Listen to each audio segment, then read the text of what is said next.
the invitation that changed everything. Natalie Brooks stood in her cramped Brooklyn studio apartment, holding an embossed cream envelope like it might explode. The invitation to the Manhattan Urban Development Gala felt completely out of place among her secondhand furniture and half-finished architectural sketches, pinned to every available wall surface. She had built affordable housing for families in the Bronx, renovated community centers in Queens, and designed inclusive public spaces throughout the 5 boroughs. But attending black-tie events with New York's wealthy elite? That was definitely not her usual Thursday night. "You have to go," insisted her best friend and business partner Rachel Kim, who was sprawled across Natalie's threadbare couch with a mug of coffee. The Donovan Foundation is funding 3 of the biggest community development projects in the city right now. This is networking gold. Natalie studied her reflection in the small mirror hanging by her door. At 29, she still looked like the scrappy girl from a working-class neighborhood who had fought her way through Columbia University on scholarships and sheer determination. Her light brown hair refused to cooperate with any fancy styling, and her closet contained exactly 0 dresses suitable for Manhattan galas. "I don't even own anything appropriate to wear," Natalie protested, gesturing at her collection of practical blazers and comfortable jeans. "And these people will take one look at me and know I don't belong." Rachel rolled her eyes. "Stop that. You belong anywhere your talent and hard work take you. Besides, my sister works in fashion. She'll loan you something incredible." Stepping into another world 3 days later, Natalie found herself walking up the red carpet entrance of the Plaza Hotel, feeling like an imposter in a borrowed midnight blue gown. The dress was beautiful, flowing elegantly around her figure, but every step felt like she was playing dress-up in someone else's life. Photographers lined the entrance, their cameras clicking away at arriving guests who looked born to this world of luxury and privilege. Inside the grand ballroom, crystal chandeliers cast everything in a golden glow. Hundreds of New York's most influential people mingled beneath towering flower arrangements that probably cost more than Natalie's monthly rent.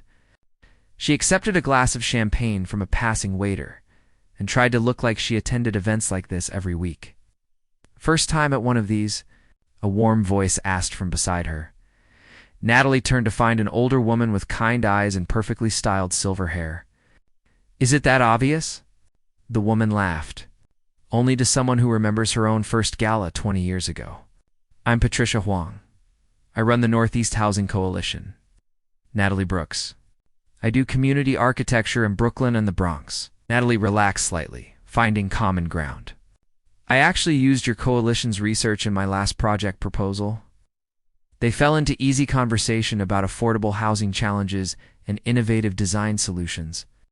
Patricia introduced Natalie to several other guests working in urban development, and soon Natalie forgot to feel out of place. This was her world after all, dressed up in fancier clothes than usual. The speech that stirred her soul. The lights dimmed as dinner concluded. A man walked onto the stage. Natalie's champagne glass froze halfway to her lips. James Donovan looked different from the business magazine photo she had seen. Yes, he was handsome in that classic way, with dark hair and sharp features, but something in his expression surprised her. There was a thoughtfulness there, a depth that didn't come through in Forbes profiles. "Good evening," James began, his voice carrying easily through the ballroom. "I know most of you are here because you believe in the mission of the Donovan Foundation, but I want to talk about why this mission exists." Natalie leaned forward, captivated despite herself. 10 years ago, I believed architecture was about creating impressive buildings that would stand as monuments to human achievement," James continued.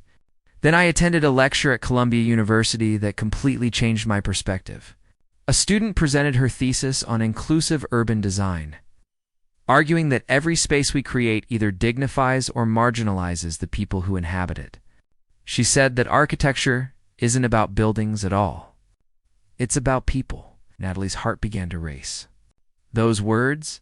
She knew those words because she had written them, defended them, built her entire career around them. "That presentation changed my life," James said, his eyes scanning the audience. "It made me realize that real wealth isn't measured in property values or profit margins. It's measured in whether everyone in a city has access to safe, beautiful, dignified spaces to call home. Every project the Donovan Foundation has funded since then has been guided by that principle. The moment everything changed as applause filled the ballroom, James's eyes landed on Natalie. For a fraction of a second, his carefully composed expression flickered with something like recognition, then wonder. Natalie felt a strange pull, like invisible threads connecting them across the crowded room. "He's talking about you," Patricia whispered beside her. "That thesis presentation, that was yours, wasn't it?" "I think so," Natalie breathed. "But I don't understand. I never met him. How would he know?" Before she could process it further, James was walking down from the stage, moving through the crowd. People tried to stop him, to shake his hand or start conversations, but he kept walking with clear purpose. Toward her. "You," he said when he reached her, slightly breathless. "You're Natalie Brooks? How do you know my name?" she asked, confused and flustered. "Because I've been following your work for years," James said simply. "Ever since that presentation at Columbia, I was there. I heard every word." Natalie felt like the floor had shifted beneath her feet. This man, this billionaire developer, had built his foundation's entire philosophy around her college thesis. It seemed impossible, yet the sincerity in his eyes was unmistakable. Around them, people had started to notice their conversation. Whispers rippled through the crowd. Camera phones appeared, but Natalie barely noticed. She was lost in James's gaze, seeing something there that felt strangely familiar, coming home to a place she had never been. "Thank you," James said quietly, "for giving me a purpose beyond profit, for showing me what really matters." Later, Natalie would never be able to explain what came over her in that moment. Maybe it was the champagne. Maybe it was the overwhelming emotion of hearing her words repeated back to her by someone who truly understood them. Maybe it was the way James looked at her like she had hung the moon and stars just for him. Whatever the reason, she stood on her toes and kissed him. The ballroom went silent. Then, chaos erupted. Camera flashes exploded like lightning. Gasps and excited chatter filled the air. But Natalie only felt James's hands gently cradling her face as he kissed her back with a tenderness that spoke of years of unspoken feelings. When they finally pulled apart, both were smiling despite the hundreds of eyes watching them. "I've been waiting 10 years for that," James whispered. "Just loud enough for her to hear. Then why didn't you ever say hello?" Natalie asked, her hand still resting on his chest. His smile turned rueful. "Because I was afraid you'd see the billionaire instead of just James, and I wanted you to see me." The morning after, Natalie woke up to her phone vibrating so violently it had fallen off her nightstand. Squinting against the morning sunlight streaming through her Brooklyn apartment window, she reached down to grab it and immediately wished she hadn't. Her screen was flooded with notifications. Text messages, missed calls, social media tags, and news alerts all screamed for her attention. The first headline she saw made her stomach drop. "Mystery woman kisses billionaire James Donovan at charity gala. Who is she?" "Oh no," Natalie groaned, scrolling through image after image of herself and James locked in that kiss. The photos were everywhere. Gossip blogs, news sites, even the business section of major newspapers had picked up the story. Someone had tagged her in at least 50 posts, and her modest professional Instagram account had gained 3,000 followers overnight. Rachel burst through the apartment door without knocking, waving her own phone. "Natalie, you're famous. Do you have any idea how viral this is? The kiss heard around Manhattan?" "This is a nightmare," Natalie said, pulling a pillow over her face. "I have a meeting with the housing authority this afternoon. How am I supposed to be taken seriously as an architect when everyone is treating me like some Cinderella story?" "Maybe because it kind of is a Cinderella story," Rachel suggested, sitting on the edge of the bed. "Seriously though, are you okay? That was pretty intense last night." Natalie lowered the pillow and stared at her ceiling, remembering the way James had looked at her. "Rachel, he said he's been waiting 10 years. He was at Columbia when I gave that thesis presentation. He heard everything I said and it changed his entire life direction." How is that even possible? The call her phone rang.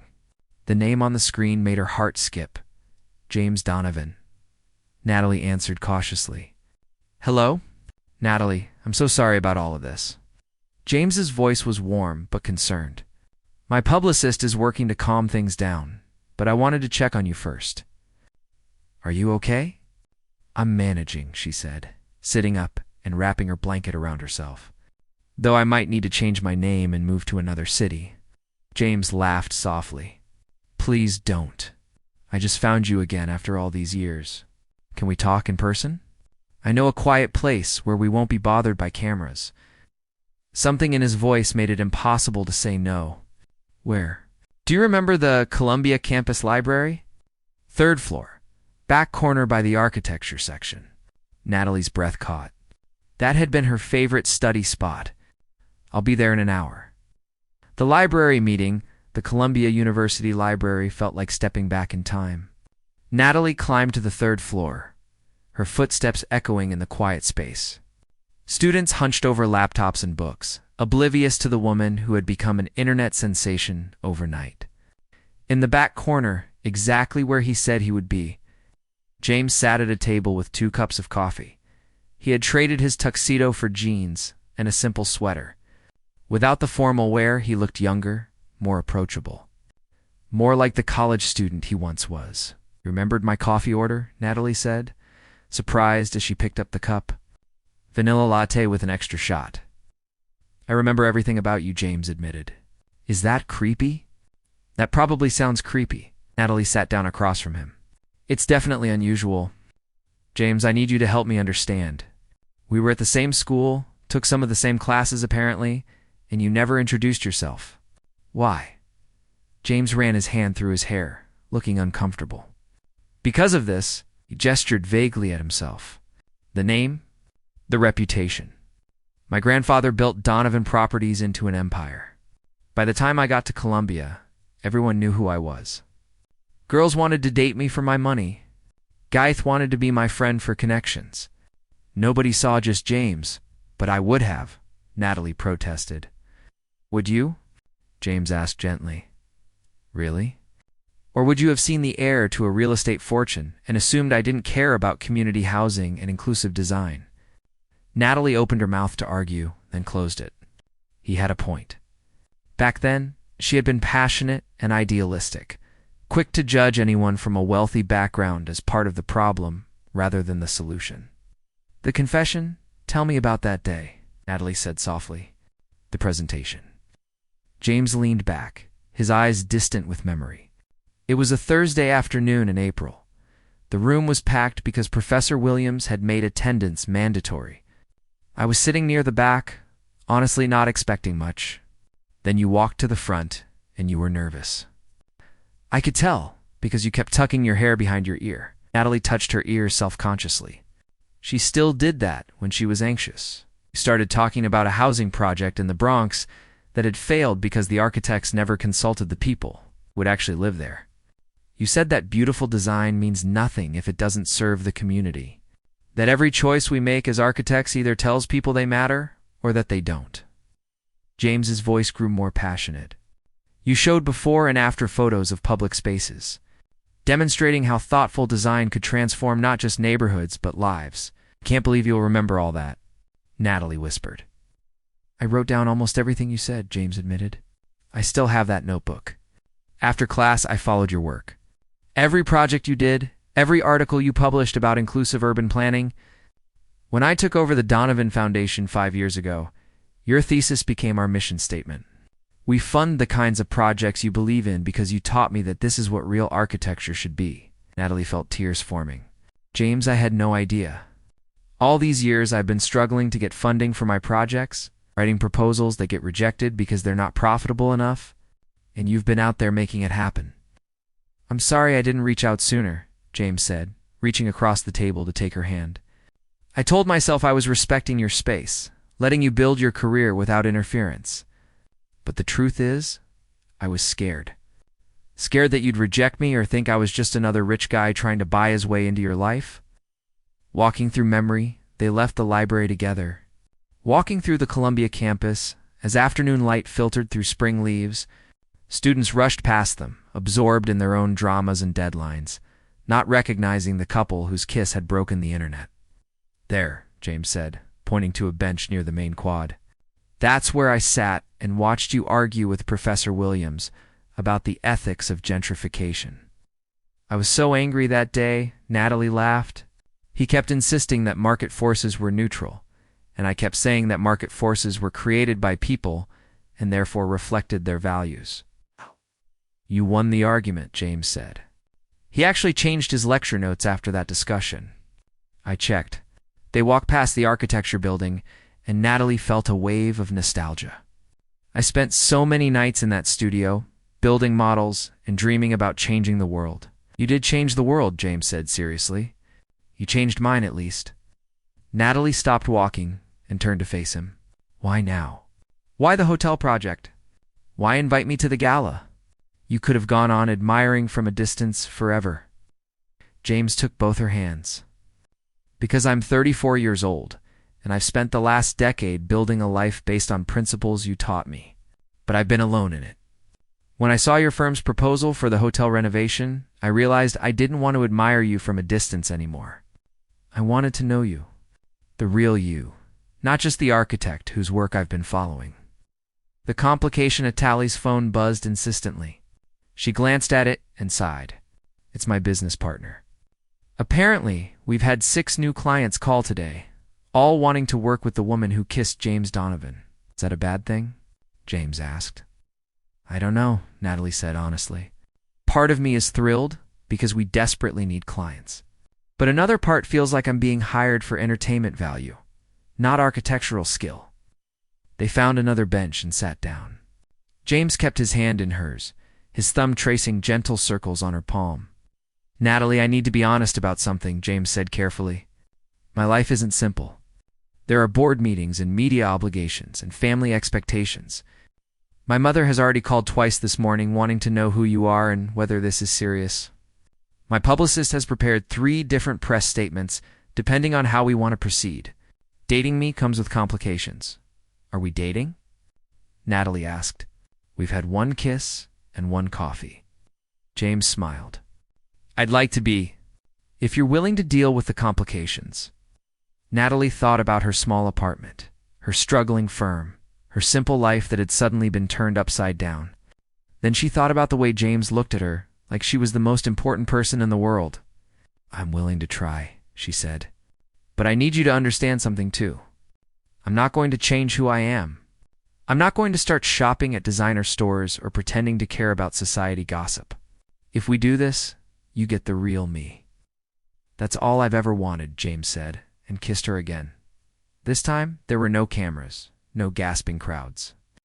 Just 2 people who had been circling each other for a decade, finally coming together. Reality sets in 2 weeks later. Natalie sat in a glass conference room on the 45th floor of Donovan Tower, surrounded by lawyers and executives who looked at her like she was a puzzle they couldn't solve. James had invited her to present her vision for the hotel renovation project. But the meeting felt more like an interrogation. "Miss Brooks," said a sharp-faced woman named Linda Chen, the Donovan Properties chief financial officer. "Your design is lovely, but the budget seems quite high. We're concerned about the ROI. Return on investment shouldn't be the only consideration," Natalie responded, keeping her voice steady despite her racing heart. "This hotel sits in a neighborhood that desperately needs community space. My design includes a public atrium accessible to local residents, not just hotel guests. That has value beyond immediate profit." "Value to whom?" another executive asked skeptically. "Our shareholders expect returns, not charity projects." Natalie felt her temper rising. This was exactly why she had avoided corporate projects. These people saw buildings as investments, not as places where human lives unfolded. James, who had been silent until now, spoke up. "The value is to everyone. A hotel that serves its community becomes part of the neighborhood fabric. That creates long-term stability and reputation. Miss Brooks understands something we often forget. Good architecture isn't just about the building. It's about the relationship between the building and the people around it." The executives exchanged glances. Natalie could see the calculation in their eyes. They were wondering if James was defending her design on its merits, or because he was romantically involved with her. After the meeting, James found Natalie on the building's observation deck, staring out at the Manhattan skyline. "That was brutal," she said without turning around. "They think I'm just your flavor of the month. They'll come around when they see the quality of your work," James said, joining her at the railing. "Will they? Or will they always question whether my ideas have merit, or if I'm just here because we're dating?" Natalie turned to face him. "James, this is exactly what I was afraid of.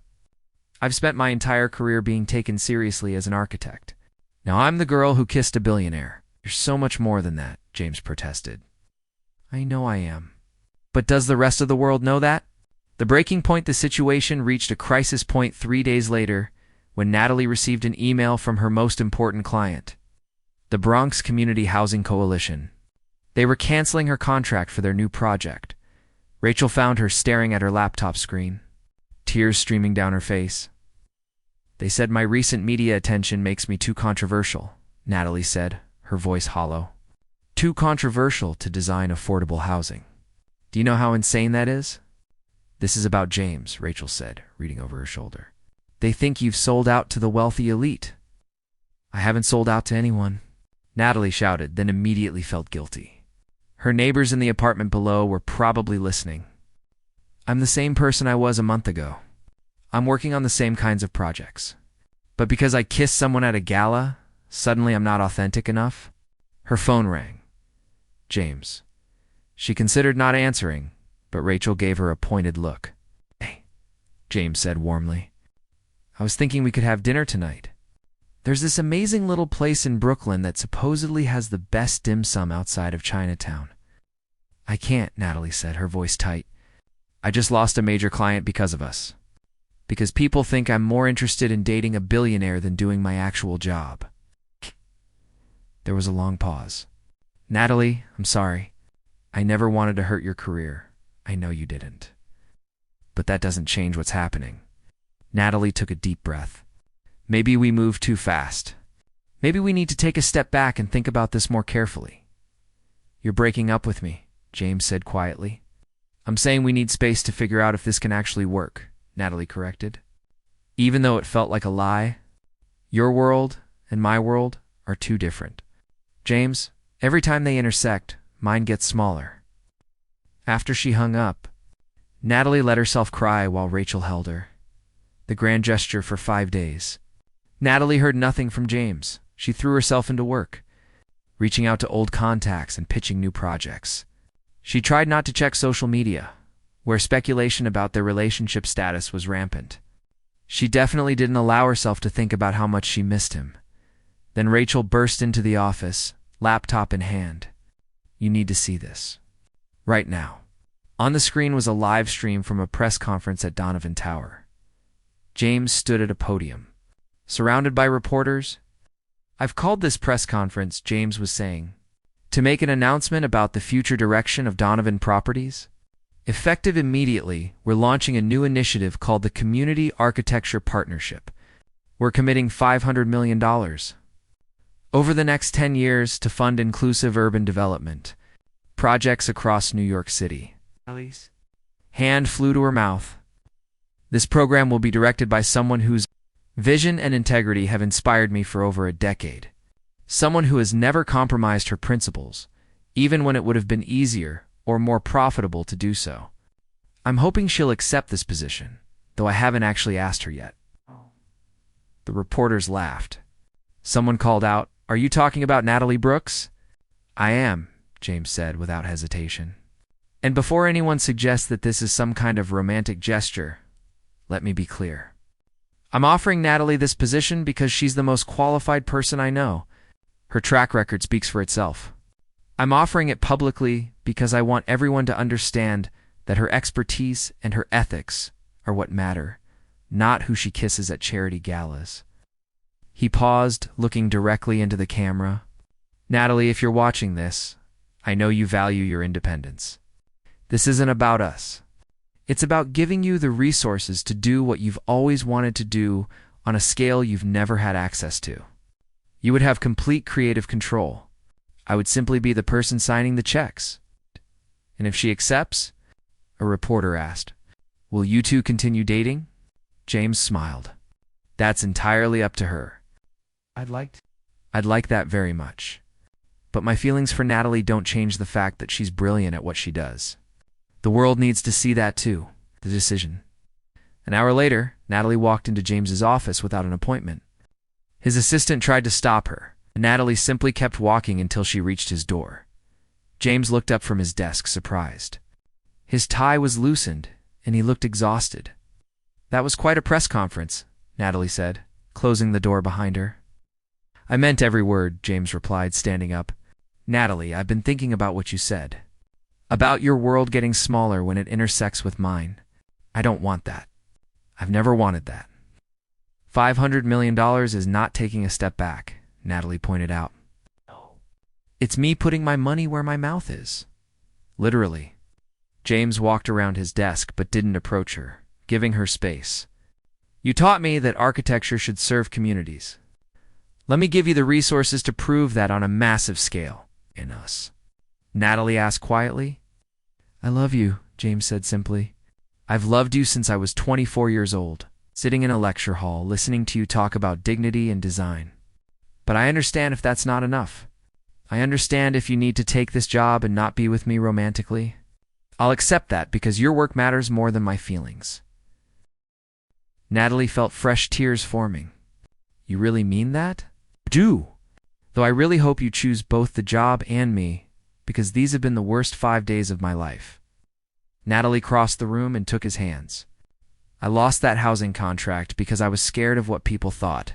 But the truth is, I've been living small my whole life, playing it safe. Being afraid to take up too much space? You make me want to be brave. You're the bravest person I know, James said. Then I should be brave enough to love you publicly and take your ridiculous job offer and prove to everyone that I can do both. Natalie smiled through her tears. I accept. The job and you. Both. James pulled her close and kissed her like he had been waiting forever to do it again. And maybe he had been. I should warn you, Natalie said when they finally came up for air. I'm going to be very demanding as the director of this program. I'm going to push for things that make your board uncomfortable. Good, James said. That's exactly why I hired you. Now, 6 months later, the Brooklyn Community Center opened on a crisp October morning. Natalie stood beside James, watching as families poured through the doors of the building she had designed. It featured flexible spaces for after-school programs, a commercial kitchen for cooking classes, and a rooftop garden where residents could grow vegetables. This is number 4, Rachel said, coming up beside them with a clipboard. We have 6 more breaking ground next month. The hotel project. James asked. It's finished ahead of schedule and under budget, Natalie reported proudly. The public atrium has already become a neighborhood gathering spot. Little girl ran up to Natalie, tugging on her jacket. Are you the lady who made this place?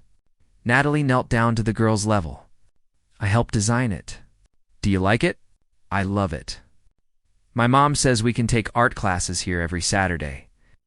After the girl ran off, James pulled Natalie close. See?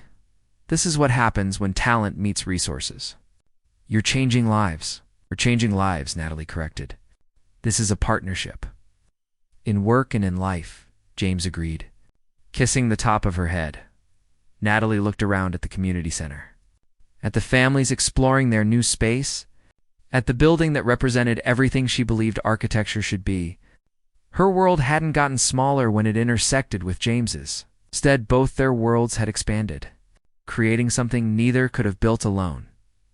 Sometimes she thought, the bravest thing you can do is let yourself be loved while staying true to who you are. And sometimes, one unexpected kiss can change everything.